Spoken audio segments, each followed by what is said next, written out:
오늘 말라기를 함께 묵상합니다. 처음 대하는 것 같지만 우리가 2주 전에 부활주일에 말라기를 미리 묵상했어요. 기억하실지 모르겠지만 말라기 2장 1절에서 9절을 저희가 한번 살펴봤습니다. 말라기는 성경의 마지막에 있는 성경인데 말라기는 자세히 들여다보면 6번의 주님의 지적과 지적에 대한 백성의 반응, 그리고 하나님이 안내하시는 대화체로 이루어져 있습니다. 그 중에서 오늘 본문이 있기 전까지 말라기 선지자를 통해서 주님이 백성들에게 말씀했죠. 백성들이 이렇게 생각했습니다.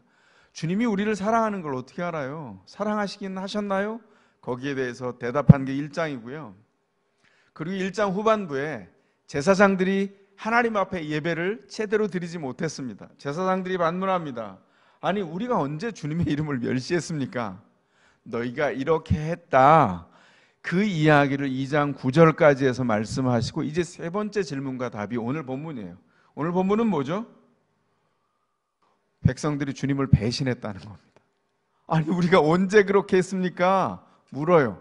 그런데 그 물음의 증거가 오늘 본문에 2가지로 나와 있습니다. 그게 뭐냐면 하나님께 헌신하는 길과 배신하는 길이 있는데 너희가 배신하는 길로 갔다. 그건 다른 게 아니라 하나님을 사랑한다면 하나님이 만들어 놓으시고 하나님이 말씀하시고 선언한 삶의 기준을 따라 너희가 순종하여 살아가야 되는데 그걸 못한 것이 하나님을 배신한 거라는 거예요. 뭐죠? 구체적으로는 하나님이 사랑하라고 한 아내가 있는데 그를 제대로 사랑하지 않았습니다. 그 정도가 아니라 중간에 어딘가에서 이렇게 낭만처럼 바람이 폴폴 불어와서 가슴에 탁 앉았던 90년대 광고 가피로 하자면 그녀의 자전거가 내 가슴으로 들어왔어요. 그래서 그 낭만적인 사랑을 받아들였습니다. 제가 결혼을 준비하는 사람들에게 꼭 이렇게 우스갯소리로 얘기하는데 그 낭만적인 사랑은 가짜입니다. 그녀의 자전거가 내 가슴으로 들어오면 자전거를 부셔버리세요 이렇게 얘기하는데 부시지 못한 거죠. 오늘 본문에는 이방 여자를 데려다가 그들과 결혼했던 문제와 젊어서 결혼한 아내를 배신한 일, 이 2가지를 이야기하고 있는데 한 가지만 다루려고 합니다. 젊어서 만난 언약 안에서 결혼한, 믿음 안에서 결혼한 아내와의 결혼 문제입니다. 한 신앙 안에서 결혼했습니다. 한 신앙 안에서 만났어요. 그런데 언약을 통해서 믿음 안에서 만난 결혼인데 어느 날 문제가 생겼다는 거죠. 어떻게 문제가 생겼을까요? 예배로 주님 앞에 나아가는데 하나님의 은혜가 내리지 않아요. 신앙이 좋은 사람이죠. 심각해졌습니다. 그래서 주님이 제물을 받지 않으신다. 이 어떻게 된 일이냐? 심각하게 무겁게 여기고 눈물과 울음과 탄식으로 주의 제단을 적시면서 예배합니다. 주님이 응답하시지 않아요. 너무 신앙적인 모습이죠.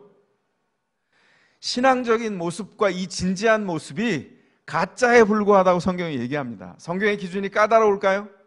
이게 성경이 우리에게 전달하는 기준입니다. 문제는 뭐냐면 울음과 눈물과 탄식으로 주의 제단을 적시면서 기도하는데 기도하는 신앙적이고 심각한 이 사람이 어디서 문제가 생겼는지를 모른다는 거예요. 이럴 수 있을까요? 주님께 이렇게 항의합니다. 아니, 무슨 까닭으로 제 예배를 받지 않으십니까? 슬픈 마음으로 주님 앞에 그렇게 묻습니다. 예배를 받지 않는 이유가 뭐라고요? 네가 날 배신했다. 제가 언제요? 네가 사랑한다고 해서 내 앞에서 결혼한 그 젊은 날에 만난 아내를 배신한 것이 나에게 배신한 거다. 이렇게 말씀하고 있는 겁니다. 이 사람에게 예배를 드린 이 사람, 정성껏 예배로 나온 이 사람이 일상 안에 어떤 일이 벌어졌냐면 아내 말고 또다시 사랑하는 사람이 생겼다는 거예요. 그리고 나서 예배를 드리는데 예배가 잘못된 것을 전혀 느끼지 못한다. 이게 가능한 일일까요? 요즘 교회가 아니라 이제 가정의 현장에서 경배하고 있는 드라마 경배는 무엇을 하고 계십니까? 고공행진 중인 드라마가 제가 찾아보니까 2가지가 있더라고요. 다 결혼과 관련된 거예요. 한 번 다녀왔습니다. 이런 드라마가 30%를 넘어서는 1등을 하고 있고 2등, 20%를 넘어서는 어마어마한 드라마가 있는데 그 드라마가 김희애 씨가 주연하는 부부의 세계라고 하는 드라마입니다. 저 이 드라마 봤습니다. 요약본으로 1부에서 6부까지 15분짜리로 요약한 비디오 클립이 있더라고요. 누군가 저에게 권고해 주셔서 제가 봤습니다. 15분을 쭉 본 다음에 결론은 이거였어요. 불륜은 배우자를 둘 다 파괴한다는 것입니다.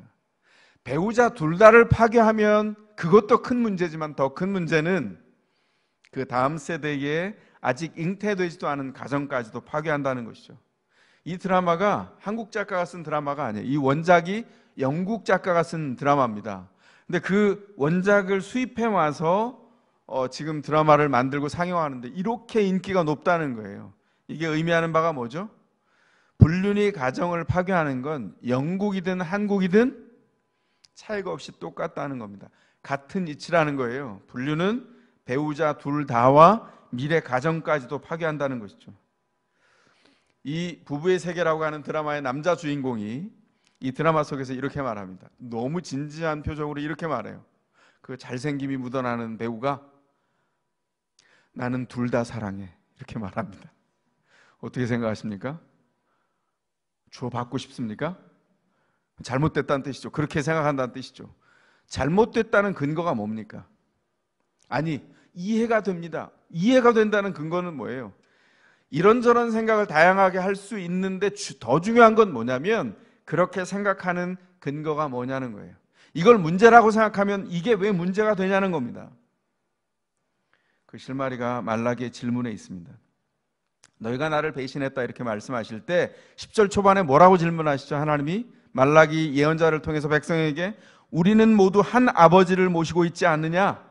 이렇게 질문합니다. 이 말은 무슨 말입니까? 한 아버지를 모시고 있다는 것은 삶의 기준이 자기 자신이 아니라 하나님이시라고 하는 것을 뜻하고 있습니다. 신자가 누구죠? 신자는 성경을 마치 거울처럼 보는 사람입니다. 성경에 있는 그림 중에 하나가 신자가 성경을 거울처럼 바라보아서 자기를 고치게 된다는 것입니다. 그런데 아내를 버린 사람은 거울을 보고 자기를 고치는데 실패한 사람입니다. 한 아버지를 모시고 성경의 기준으로 사는데 이미 실패했어요. 거울을 들여다보면 어떤 일이 생기죠? 뭐 어디에 더러운 게 묻었는지, 뭐가 잘못됐는지, 머리를 날렸는지, 뭐 넥타이가 삐뚤어졌는지, 옷 매무시가 괜찮은지, 묻었는지 어쨌는지 고칠 수 있도록 거울이 기준을 제공해 주죠. 그런데 거울을 들여다보지 않으면 어디에 뭐가 묻었는지, 뭐가 잘못됐는지 알 방법이 없습니다. 기준이 없기 때문에 느낌이 가는 대로 판단하고 행동합니다. 그런 사람은 신자가 아닙니다. 신자가 누구라고요? 하나님의 기준인 성경을 통해서 생각을 훈련받고 거울처럼 성경을 보면서 자기를 고치고 끊임없이 인생이 성장해가는 사람입니다. 주님의 제단에서 눈물을 뿌리는 일이 너무나 신앙적인 행동으로 보여요. 제가 목회의 경험을 통해서 이런 쓰라린 경험들을 계속 가지고 있습니다. 상담하러 나옵니다. 근데 뒤에서는 푹푹 썩어가고 있는 것을 다 숨긴 채 이만한 암덩어리가 있는데 요만한 손톱 밑에 가시 하나를 가지고 나와서 상담을 해요. 그 수많은 시간 진지하게 응답했습니다. 나중에 보니까 암이 자라서 돌이킬 수 없는 상황에 간 사람처럼 상황이 더 푹푹 썩어서 부패하고 썩어져 있는 것을 봤습니다. 왜 그럴까요? 이 사람은 자기 삶의 기준이 하나님이 아니라 자기 자신인 사람인 겁니다. 실패한 믿음입니다. 어떻게 해야 될까요? 당연히 고쳐야죠. 고치지 않으면 무슨 일이 벌어집니까? 하나님이 우리 삶을 받지 않으십니다. 재앙이 시작입니다. 그 예배는 실패할 수밖에 없어요. 실수로 점철되었던 그 예배가 이제 실패해서 하나님이 받지 않으세요. 오늘 본문에 나와 있는 것처럼 하나님은 누구의 예배를 받지 않으십니까? 의도적으로 부패했는데도 하나님을 눈치 보면서 그게 잘못된 것을 고치지 않는 사람의 예배를 받지 않으세요. 그런데 지금 넘어져도 주의 은혜만이 나를 새롭게 할 수 있다고 생각하고 주님 앞에 나아가는 사람의 예배, 그 상한 심령을 가지고 나온 사람의 예배를 주께서 받으십니다. 그러면 핵심으로 좀 들어가 볼까요? 왜 하나님께서 결혼을 이토록 중요하게 여기실까요? 한마디로 말하면 결혼은 사람끼리 좋아서 맺어지는 사회적 관습이 아니에요. 결혼은 사회 관습이 아니라 성경의 거울을 통해서 보면 하나님이 처음 만드신 공동체예요. 세상에 존재하는 모든 공동체는 하나님이 맨 처음 디자인하셨던 이 공동체에서부터 시작됐습니다. 하나님이 첫사람 아담과 하와의 결혼을 만드신 이래로 모든 믿는 자들의 결혼의 주례자가 누굽니까? 하나님이십니다. 저도 수도 없는 사람들의 결혼의 주례로 섰습니다. 그때마다 준비할 때마다 제가 말씀드린 게 있었어요. 늘 한 번도 빠지지 않고. 그게 뭐냐면 이 결혼의 진정한 주례자는 하나님이라는 것입니다. 여러분이 하나님의 눈 앞에서 사셔야 돼요. 오늘 본문이 말하지 않습니까? 이 결혼의 증인이 하나님이세요. 증인이 하나님이란 말이 무슨 뜻입니까? 하나님이 이 일을 눈여겨 지켜보신다는 거예요. 왜냐하면 이 안에 소망이 있기 때문입니다. 이 말은 하나님이 결혼에 참여한 두 당사자의 육체와 영의 소유자이십니다. 소유권이 하나님께 있어요. 그러므로 결혼이 소유권자의 목적대로 세워져야 건강한 결혼이 된다는 것입니다. 그렇게 해야 그 결혼에 그토록 추구하는 행복이 깃들게 되는 것을 보게 됩니다. 결혼의 소유자이신 하나님이 이 결혼에서 원하는 게 뭡니까? 두 가지입니다. 하나님을 닮은 사랑과 경건한 자녀, 이 두 가지를 주께서 원하십니다. 이 이야기가 담겨져 있는 15절 번역이 굉장히 다양합니다. 이거 사실은 번역이 까다로운 번역이라 번역본마다 굉장히 많이 다릅니다. 표준 세번역 성경, 우리가 보는 성경이 좋은 성경이지만 우리가 이전에 봤던 개역 개정도 이 번역을 조금 잘 못했어요. 사실은 우리가 손에 접하는 번역본 중에는 개역 성경이 한글로 된 것 중엔 가장 잘 번역을 했습니다. 개역 성경을 한번 읽어보겠습니다. 개역 성경이 좀 표현이 어려워서 그렇지 직역을 많이 담은 성경인데요. 15절입니다. 여호와의 영이 유여하실지라도 오직 하나를 짓지 아니하셨느냐. 벌써 어렵죠. 해설해 드리겠습니다. 어찌하여 하나만 지으셨느냐. 이는 경건한 자손을 얻고자 하심이라. 이렇게 되어 있습니다. 여호와는 영이 유여하실지라도 오직 하나만 짓지 않으셨느냐. 이게 무슨 말이죠? 유여하다라는 말이 넉넉하다, 모자람이 없다 이런 뜻입니다. 유여, 옛날 표현들은 이렇게 바꾸면 해석이 되죠. 유여를 뒤바꾸면 여유가 되잖아요. 넉넉하고 모자람이 없다는 겁니다. 해석을 해보면 하나님의 영이 모자람이 없이 넉넉해서 배우자를 한 사람이 아니라 5사람도 지어줄 수 있고 10사람도 지어줄 수 있는데 왜 오직 한 사람만 지어주셨냐는 거예요. 예언자 말라기를 통해서 이렇게 질문하고 있는 겁니다. 왜 여럿을 짓지 않고 배우자가 한 사람일까? 한 남자 아담과 한 여자 하와의 육체와 영을 이 둘만을 통해서 한 결혼을 성립되게 하셨을까? 왜냐하면 이 결혼을 통해서 하나님의 사랑이 이 결혼한 두 당사자를 통해서 담기기를 원하셨기 때문이에요. 하나님이 우리를 어떻게 사랑하시죠? 변함없이 사랑하세요. 마치 우리가 한 사람인 것처럼 사랑합니다. 사도 요한은 그래서 예수님의 사랑을 뭐라고 얘기했죠? 우리가 구원되었을 때 마치 그 양을 각 양 한 마리 한 마리대로 이름을 불러 아시는 것처럼 우리를 사랑하시고 부르셨다는 거예요. 놀랍지 않습니까? 하나님이 인류 전체를 사랑한다 이렇게 말씀하지 않고 각 사람 한 사람을 사랑하는 것처럼 사랑하십니다. 우리가 능력이 부족해서 여러 사람을 사랑하는 것에 능력이 없어요. 주님께서 어떻게 하셨냐면 한 사람의 배우자에게 한 목적 안에서 집중하여 헌신하여 사랑할 수 있도록 한 사람을 향한 결혼을 창조해 주셨다는 겁니다. 하나님이 최초의 공동체 결혼을 그렇게 디자인하셨어요. 그리고 그 결혼을 통해서 한 사람이 10년을 살아내고 목적 안에서 20년을 살아내고 30년을 살아내는 동안에 그 평범해 보이는 결혼 안에서 세상의 대안을 만드시겠다고 작정하셨습니다. 결혼은 하나님의 목적 안에서 순종한 두 사람이 이루어가는 결혼은 세상에 있는 어떤 것으로도 바꾸어낼 수 없는 하나님의 대안입니다. 그래서 이 결혼이 너무나 중요한 거예요. 두 사람이 만나서 어떻게 헌신하고 허물을 끌어안고 담아내고 용납하고 그 결혼을 목적 안에서 세워갈까? 이게 너무 중요하다는 것입니다. 두 사람 만나면 늘 좋습니까? 결혼 초처럼 스파크가 팍팍 튀입니까? 안 되죠. 결혼 5년 됐는데 손을 잡았더니 찌릿찌릿한다. 그럴 수 있습니다. 10년이 됐는데 손이 찌릿찌릿해요? 그럼 고치셔야 돼요. 제가 그랬거든요. 10년 손을 잡아도 찌릿찌릿했는데 이게 정상인 줄 알았어요. 나중에 지나가 보니까 이거 비정상입니다.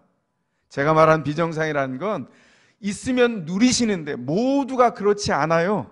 그리고 시간이 지나면 전기가 오지 않죠. 그거 정상입니다.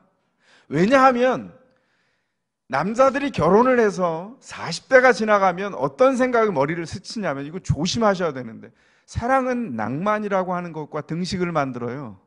이러면 속기 시작하는 겁니다. 사단이 사랑은 낭만이야 이렇게 이마에 띠두른 사람들을 찾아다니면서 약점을 파고들어서 넘어뜨리려고 합니다. 사랑은 낭만이 아니에요. 사랑이 낭만이 없어지니까 육체적인 힘이 빠져나가고 40이 지나고 중반이 고개를 넘어서니까 내가 남자인데 자꾸 여자처럼 앉으려고 하고 여성 호르몬이 몸에서 뿜뿜 나오고 아내는 남성 호르몬이 나온다 그러고 옛날처럼 매력 없어 보이고 딱딱하게 얘기하는 것 같고 옛날에는 안 그랬는데 아내한테 야단 맞는 날의 횟수가 더 많아지고 이런 일이 생기는 거죠. 이거 내가 남성성이 사라지는 거 아니야? 낭만적으로 이 남성성을 드러내야 되는 거 아니야? 이런 의무감과 사명감이 생기는 것처럼 착각할 수 있어요. 그때 속으시면 안 돼요. 그 낭만은 사랑이 아닙니다. 받아들이셔야 돼요. 내가 성장하는 동안에 남성 호르몬 줄어들면 어떻습니까? 중요한 건 한 진정한 남자와 한 진정한 자녀와 아내를 책임진 남성으로서 그 자리에 서도록 하나님이 주신 자리를 순응하여서 받아들이고 순복하는 거예요. 어떻게 하는 겁니까? 사랑은 낭만이 아니지. 사랑은 익어가는 거지. 배우자를 바라볼 때 그의 힘 없어짐과 10년 전과 같지 않은 미모와 20년이 된 어쩌면 늘 익숙해 있는 그 편안함이 무엇을 말해주는지를 의미를 파악해야 돼요. 이전엔 낭만으로 사랑했어요. 지금은 하나님이 주신 그 안에 담아주신 섭리와 이 배우자를 통해서 하나님을 알아간 그 세월이 너무나 감사해서 아내의 주름 한 줄도 아내의 부족해 보이는 이건 어두운 건데 라고 생각하는 것도 채워가시도록 하나님이 만들어 주신 겁니다. 어떻게 해야 된다고요? 세상의 대안으로 만든 이 가정을 세워가시기 위해서 낭만의 사랑 부셔버려야 돼요. 그녀의 자전거는 내 가슴으로 들어올 수 없습니다. 낭만의 사랑을 띠띠울 때 그녀의 자전거가 내 가슴으로 들어오죠. 어떻게 40대 중반인 아내와 20대인 새로 만난 여자가 동시에 둘 다 사랑할 수 있다고 말합니까? 부부의 세계에서 그 남자가 한 얘기입니다. 있을 수 없는 일이죠. 세상에서 사단에게 넘어지는 유혹받은 모습입니다. 어떻게 해야 될까요? 기준으로 돌아와야 됩니다. 주님은 서로 돕는 두 사람을 세워서 하나님의 사랑을 배워서 살아가는 일상을 주셨어요. 긴 자리를 펼쳐 놓으셨습니다.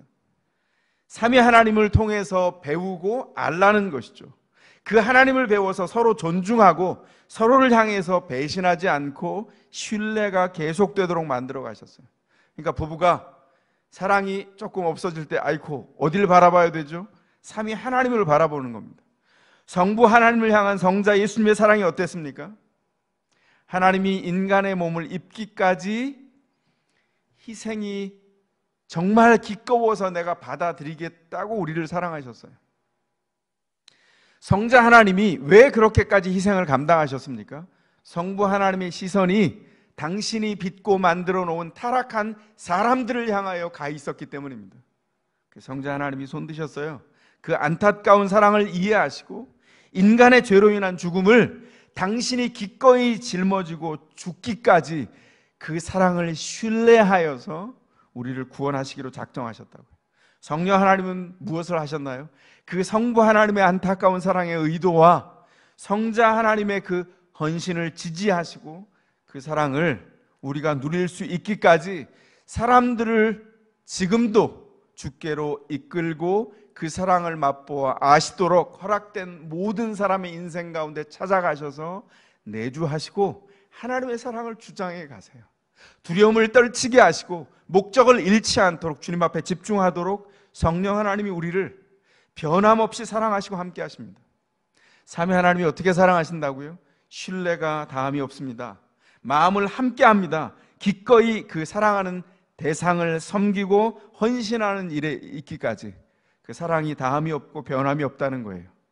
왜 이 얘기를 합니까? 그 하나님의 사랑을 배우기를 원하셔서 가정 공동체를 주님께서 만드셨다는 거예요. 그래서 결혼의 당사자 두 사람이 이 하나님의 사랑을 결혼에 담아냅니다. 쉬울까요? 어렵습니다. 왜냐하면 이건 우리의 본성을 넘어서는 일이에요. 결혼은 본성을 내려놓고 하나님의 뜻을 붙잡고 거슬러서 주님께 순종하는 길입니다. 그래서 믿음의 부부가 작은 일에도 하나님을 닮아가면서 서로를 위하죠. 결혼 주례사로 흔히 쓰이는 성경이 뭡니까? 가장 자주 쓰이는 성경이 신약 에베소서 5장이 가장 주례사로 많이 쓰이는 성경입니다. 에베소 5장 22절에 보면 이렇게 말씀합니다. 남편들 이제 웃을 준비해야죠. 아내 되니 여러분 남편에게 하기를 주님께 하듯이 하십시오. 아멘이죠, 그죠? 남편들 어깨가 쫙쫙 펴집니다. 예, 아내들이요, 남편들이 잠깐 누리게 그냥 놔두시기 바랍니다. 자, 남편들은 누리셨나요? 이제는 남편을 향한 명령을 봐야 돼요. 25절에 에베소 5장 25절 남편 되니 여러분 아내를 사랑하기를 그리스도께서 교회를 사랑하셔서 교회를 위하여 자신을 내어주심 같이 하십시오. 기가 막히지 않습니까? 놀라운 말씀입니다. 이 명령이 뭘 의미하고 있습니까? 여보, 목사님 말씀 들었지? 남편한테 죽게 하듯 하래. 내가 하나님이야 당신한테. 이렇게 말하는 거예요. 여보 들으셨죠? 목사님 뭐라 그러셨어요? 성경이 말씀하시잖아요. 교회를 위해서 자기를 죽음에 내어주기까지 그렇게 사랑하라는 거잖아요. 나를 위해서 그렇게 하세요. 지금 이런 권한을 주려고 이 말씀이 여기 있습니까? 이건 어떤 얘기냐면 남편과 아내가 사랑할 실력이 없다는 것을 얘기합니다. 누가 감히 배우자를 주님께 하듯 섬길 수 있으며 누가 감히 배우자를 주님이 교회를 향하여 죽음으로 자신을 내어주기까지 희생할 수 있단 말입니까? 무슨 얘기를 하는 겁니까? 하나님을 닮기 전에는 이 사랑은 불가능하다 이렇게 말씀하고 있는 거예요. 뭘 요구하는 겁니까? 그러므로 모든 가정마다 하나님을 모셔야 한다. 하나님을 모시지 않으면 이런 일은 일어나지 않는다 이렇게 말씀하는 거예요. 자, 그럼 이제 한번 생각해 볼까요? 부부가 배신하지 않으려면 어떻게 해야 됩니까? 우리 집에 하나님을 모셔야 합니다. 사랑하는 성도 여러분, 여러분의 집에 하나님을 모셨습니까? 이 간단해 보이는 작은 일이 하나님이 우리를 깊은 차원으로 안내하는 초청장인 것을 잊지 마시기 바랍니다. 결혼 주례사인 줄 알았던 에베소 5장이 단지 결혼하여 잘 살아라 이런 주례사로 남지 않고 결혼의 깊은 차원으로 우리를 초대합니다. 에베소 5장 32절에 뭐라고 말합니까? 이 비밀이 큽니다. 나는 그리스도와 교회를 두고 이 말을 합니다. 남편과 아내 한 사람씩의 배우자로 구성된 이 결혼이 결국 의도하는 바가 뭐였냐면 그리스도와 교회를 세워가는 그 일이 된다는 것입니다. 부부로 사랑하는 일이 뭐냐? 그리스도를 따라가는 그 가정이 가장 작은 단위의 교회가 되어서 권능 있는 교회, 가정이라고 하는 가장 작은 교회가 세워지도록 주님이 우리를 부르시고 초청하셨다 이렇게 말하는 거죠. 그 가정에서 누가 자란다고요? 경건한 자손이 자랍니다. 15절에 아까 번역이 조금 어려웠다 그랬죠.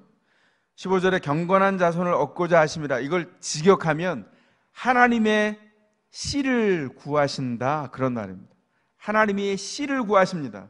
가정에서 자라는 자녀가 부모의 소유물이 아니라는 것을 의미하죠.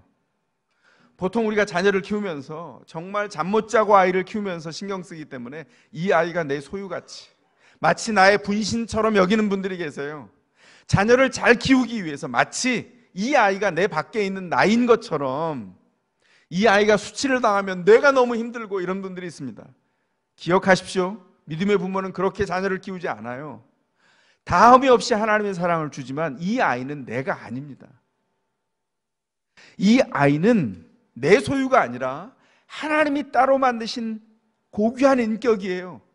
그래서 어떻게 해야 될까요? 이 아이가 하나님의 씨라는 것을 인정해야 됩니다. 하나님은 이 자녀를 경건하게 만드셔서 하나님 나라를 이 아이를 통해서 확장시켜 가실 겁니다. 이 아이가 성장하는 동안에 하나님의 살아계심을 드러나게 될 거예요. 하나님이 키우시고 하나님의 자녀로 세우실 겁니다. 그 하나님의 씨가 어떻게 자란다고요? 부부를 통해서, 부모를 통해서 자라게 된다는 겁니다. 그래서 평범해 보이는 일상이 지나가지만 부르심의 목적을 성취하는 이 결혼과 섬김을 통해서 하나님이 간절히 원하는 일이 이루어져 간다는 것입니다. 저의 결혼 생활 초반기를 좀 돌아보려고 합니다. 제 결혼 생활 초반기를 돌아보면 이 결혼의 원리를 배우는 시간이었어요. 제가 여러 번 말씀드렸죠. 저는 믿는 가정에서 자라지 않았습니다. 경건한 가정에서 성장하지 않았어요. 나중에 예수를 믿고 결혼했습니다. 물론 어렸을 때부터 교회에 다녔죠. 새벽 정도 치고 문화에는 익숙했으나 제가 예수를 믿은 건 정작 20대였습니다. 예수 믿고 결혼한 다음에 자녀를 낳아서 기르는 초기에는요, 희한한 일이 벌어졌어요. 제게 있는 새로운 정체성, 믿음의 안에서 결혼해서 제게 얻어지는 혜택이 믿어지지가 않는 거예요. 농담 같지만 밝히자면 실제로 제가 볼을 꼬집었습니다. 볼을 때렸어요. 이게 진짠가? 이걸 여러 번 했어요. 아내한테도 창피해서 혼자 있을 때 볼을 꼬집고, 이게 진짜야? 내가 누린 이게 진짜일까? 한 사람에게 무조건적인 사랑을 받는 게 믿기지 않았고요. 제가 하나님이 공급하신 그 사랑을 공급하는 사람으로 하나님이 세우셨다는 게 너무나 신기했습니다. 그런데 차차 알아갔습니다. 이게 꿈이 아니고 현실이었어요. 평범한 일상에서 주님과 주의 말씀을 따라 살려고 할 때 주님이 그 사랑을 공급하시고 베풀어 주셨습니다. 그래서 제가 어린아이처럼 하나씩 배웠죠. 실수 많이 했습니다. 실수할 때마다 성경을 통해서 보니까 제가 하기 어려운 일을 계속 하라고 하세요. 뭐죠? 미안합니다, 사과하라는 겁니다. 그래서 아내한테 사과했습니다. 실수를 많이 해서 몇 번 사과했을 것 같아요? 못 셌습니다. 너무 많아서 한 100만 번쯤 사과한 것 같아요. 근데 미안합니다라고 하는 말을 자꾸 하니까 자존심이 상해요. 제가 또 해야 됩니까? 이런 생각이 드는데 주님이 가만히 쳐다보시는 것 같습니다. 또 해야 되는 거죠. 그래서 유혹받을 때마다 그걸 넘어서서, 본성을 거슬려서 넘어서서 계속 미안합니다, 자존심이 상할 만큼 많이 했습니다. 그런데 제가 꿈이 있었어요. 결혼 때부터. 결혼해서 신혼여행을 떠나서 첫날 아내와 함께 마주해서 첫 예배를 드릴 때 아내에게 제가 제안했습니다. 하나님이 우리 결혼 가운데 꿈을 담아주셔서 우리 부부가 가정을 돕는 가정, 다른 가정들을 세우는 가정이 되었으면 좋겠습니다. 뭘 안다고 하나님이 그런 씨를 심어주셨어요. 그래서 첫날 주님 앞에 그 기도 제목을 나누고 주님을 경배하고 예배했습니다. 정말 주님은 신실하세요. 제 기도를 응답해 가고 계십니다. 수많은 날들 동안 아내와 밤새워 대화도 했습니다. 배우자가 해답이 있어서가 아니라 신뢰하면서 듣는 이가 있어서 제가 말을 했고요. 또 제가 아내가 말하는 걸 듣다가 상처도 치유되고 이해가 되면서 신뢰가 더 자라갔습니다. 그리고 더 기가 막힌 건 그 와중에 자녀들이 자라갔습니다. 아이들이 말을 배우고 사랑을 배우고 믿음을 배워갔습니다. 부모가 완벽해서가 아니라 하나님만 의지하는 것을 보면서 자녀들이 배워갔어요. 뭘 배워갔을까요? 하나님만 의지해야 사는구나, 이걸 배워가더라고요. 그렇게 눈 깜빡할 사이에 30년이 지나갔습니다. 지금 제가 아내를 봅니다. 아내는 30년 전의 모습이 아닙니다. 하지만 아내의 얼굴을 보면 지난 30년을 인도해 가신 하나님의 은혜의 흔적을 살펴봅니다. 그 사이에 우리의 자녀들이 우리 부부를 계속 바라봅니다. 그리고 믿음으로 자라갑니다. 말씀드린 것처럼 저는 믿음의 가정에서 성장하지 않았어요.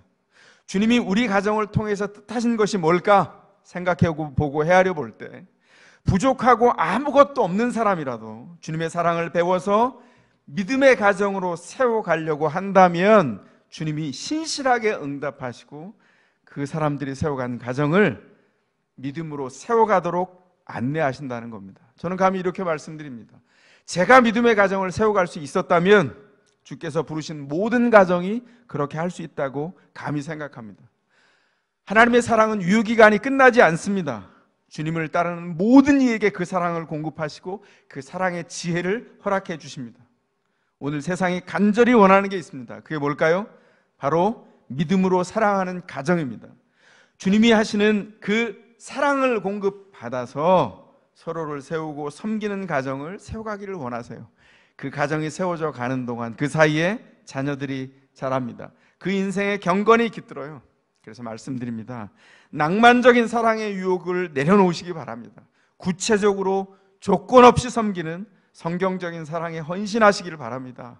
부모들이 여러분, 성경을 거울 삼아서 성장하면서 주님의 구원의 은혜로 익어가는 인생 되시기를 축복합니다. 그건 우리 실력이 아니라 온전히 하나님의 은혜입니다.